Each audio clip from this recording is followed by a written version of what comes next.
What is up, everybody, and welcome to another episode of Tyler's Real Fishing. Today, Richie and I were planning on going fishing on the Guadalupe River, which is an awesome river in New Braunfels, Texas. That has Guadalupe bass, of course, largemouth, smallmouth, and rainbow trout at this time of the year for fly fishermen. But we looked at the weather last night, and today is a little bit, it got a little bit cold and a little windy. Now, all you guys that live up north whose lakes are frozen are probably saying to yourself, Tyler, cold and windy is nothing. And I know that. I know you guys are a whole lot colder than I am, but when you're tired and you have the option to not fish on a day that's super cold and super windy, it's a good day to spend the day indoors, catching up on some business work and hanging out with friends. So let's get back inside, see what I'm doing today. So what I have to do here today is pretty much the first time I've ever done it in my life is really figure out my finances. So as you guys know, we all make money off YouTube. That's how we're able to continue to make videos, continue to travel because of you guys and your support. So I have to figure out how much I made this year, how much my expenses were, pay my own taxes, give money to the government for that Social Security thing, kind of consolidate all this information down into some Word documents and Excel documents. That way I'm not confused. The government doesn't think that I'm taking money from them. I don't like the government anyways, but it's something that has to be done. And as you can see, I have not even half the receipts there of my year. And as you can tell by February, March, I wasn't making that much, so I really didn't spend a whole lot. But then near the end of the year, I had a lot more expenses. So I have to basically go through every single bank statement, highlight everything that I spent, everything that was a business expense, and just kind of report it all to the government and let them know how much I made. So I'm gonna try on some Scar Martin Challenge. Let's get down to it. And if I actually made you guys watch me do any of this stuff, I'd be a horrible fisherman and a horrible YouTuber, so we're gonna skip to something that actually applies. So I'm taking a little bit of a lunch break from all this taxing, get the pun, tax work, and making some venison. Oh, that is smoky. Venison sausage. It's probably about done. Probably gotta flip it a few more times, but I love me some venison. All right, so I finished the first major step of all my, end of the year paperwork I have to do, and I hopped on some editing real quick for a video that's gonna go out. I don't know when this video is gonna go out, but it went out a while ago. It's my top 10 moments of 2016 video, and I kinda wanna show you guys how I structured it before I film the last part that I need. All right, so this here is the timeline where all the clips are organized, and so I'm gonna zoom out for you guys here.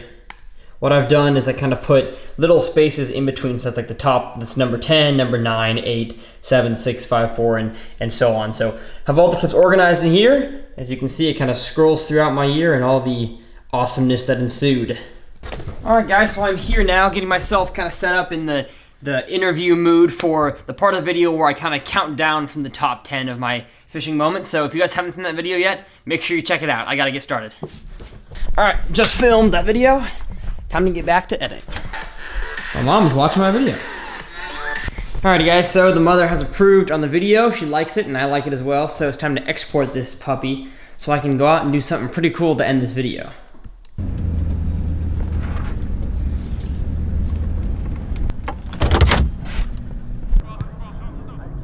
So I'm here, it's a beautiful day at my old high school. This is Lake Travis High School, the stadium. And I'm gonna play soccer with some of my old high school soccer buddies and then one of our Major League Soccer pros named Kakuta. So you'll meet him here in a second. Oh no. Man. I got it. Oh, my camera. No. It's okay. What the heck are you doing?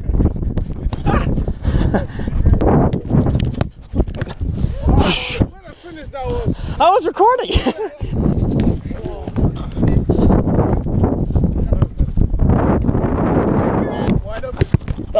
Oh no! No! Oh crap!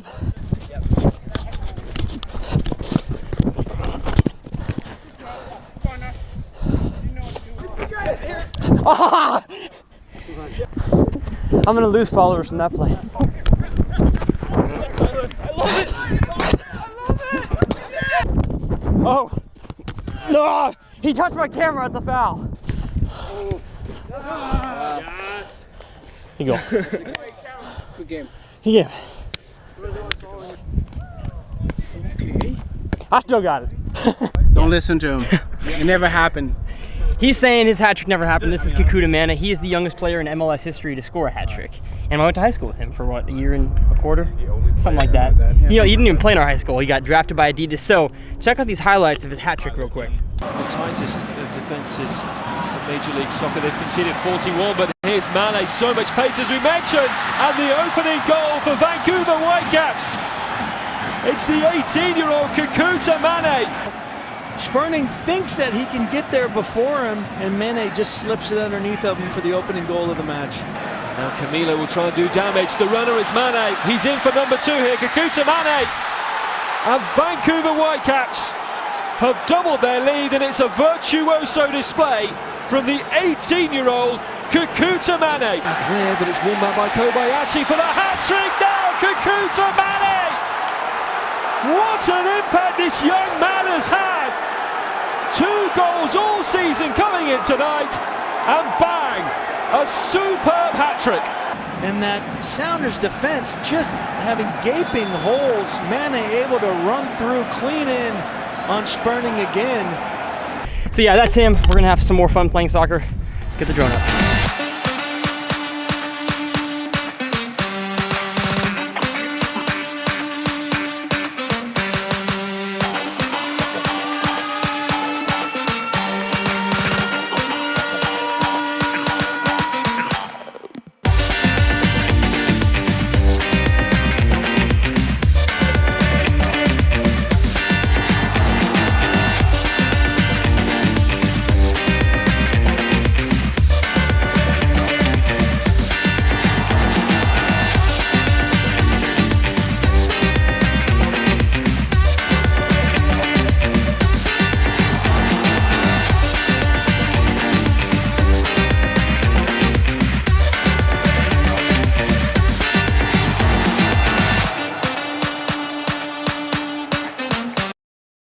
Alright, so I'm back in my garage after playing soccer. I had a little bit of dinner, and now I'm going to sit down and kind of do a fishing part of this vlog. I know it's kind of been just my daily life, which a lot of you guys want to see, but I know a good majority of you guys don't want to see that. You want to see some actual fishing content. So, we're going to go with kind of like my top 5 winter baits. Here in Texas, it should be winter right now, but I mean, today it was a little bit colder. It was like 50, 45, but 2 days ago, I think it was 85 outside, like incredibly hot for the time of the year. And so these fish are very confused. They don't quite know if it's winter or if they should start spawning soon because the water temperature hasn't changed that much. But you guys in other parts of the nation, you probably already have ice on your lakes or your water's already down around the 40-degree mark. So I'm going to explain my favorite wintertime lures. Hopefully it can help you guys at home. First category is going to be slow moving. So I'm going to kind of jump all around different categories of baits, but the first slow moving bait that I recommend is the jig. Now, either a structure jig or a football jig, both jigs that you can drag very, very slowly. Also, you want your jigs in the wintertime to either have hardly any skirt at all, so like a super small finesse jig for those, finessey fish, or a lot of skirt, like these 2 jigs. And so the two types of trailers that I really like to throw in the winter are, I'll probably have a zoom in portion of this, a regular size chunk, not the small chunk, a regular size chunk, or the full-size striking rage craw. So those are kind of the 2 trailers that I like to throw, and where I like to throw a jig is on, points, creek channels, everything that leads into a spawning pocket. That's kind of what wintertime is fish are really feeding up in those transition areas from going from, in the fall they feed, going out in the main lake, and the main lake back to the creeks for the spawn in the spring. So you kind of want to target those main lake to secondary point transition areas for them to go back in. And those areas will kind of repeat themselves with every single bait that you throw here. So 2 more slow baits I have. One is a suspending jerkbait. Suspending jerkbaits can be killer, especially around fish that suspend.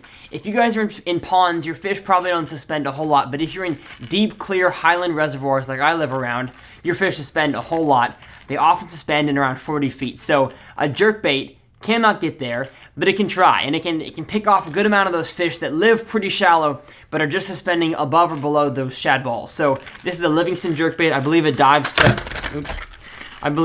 to about 10 feet. Yes, that's at 10 feet, and you want to get this thing down there with a few reels and then jerk, really play around with it. I've heard of pros they say that they can eat a sandwich in between their jerks, so they're keeping it down there for a long time. So really play around with your jerk baits in the winter, let the fish tell you what they want. So another bait that I kind of forgot about is the drop shot. I don't like to talk about the drop shot a whole lot because, well, I don't really like spinning rods all that much. This is a bait that will almost require no movement unless you have a super warm trend that comes in and those fish are still super deep. So what you're going to want to do with this is rig up a drop shot. I'm sure I have videos on it in the past, or you can Google or YouTube how to do a drop shot. My two favorite baits are the Jackal Crosstail Shad in Soyama, and then the Rains Bubbling Shaker in Morning Dawn. Those are kind of two colors that you really want to stick to, you know, brownish and pinkish colors for drop shots. So now I have a few moving baits for those fish that are a little bit more active and a little bit closer to their spawning periods. First is a spinnerbait. Now, what the heck? Get that out of here. Who put that here? As I was saying, a lipless crankbait or a rattle trap are two baits that work well for especially around grass and around wood because fish live shallow all year round. I don't know if anybody's told you that, but there are a population of bass that live shallow almost all year. And so really the two colors that you want to target earlier on in the winter as the shad are dying off is a shad color. Now this is a very, very torn apart lipless crankbait.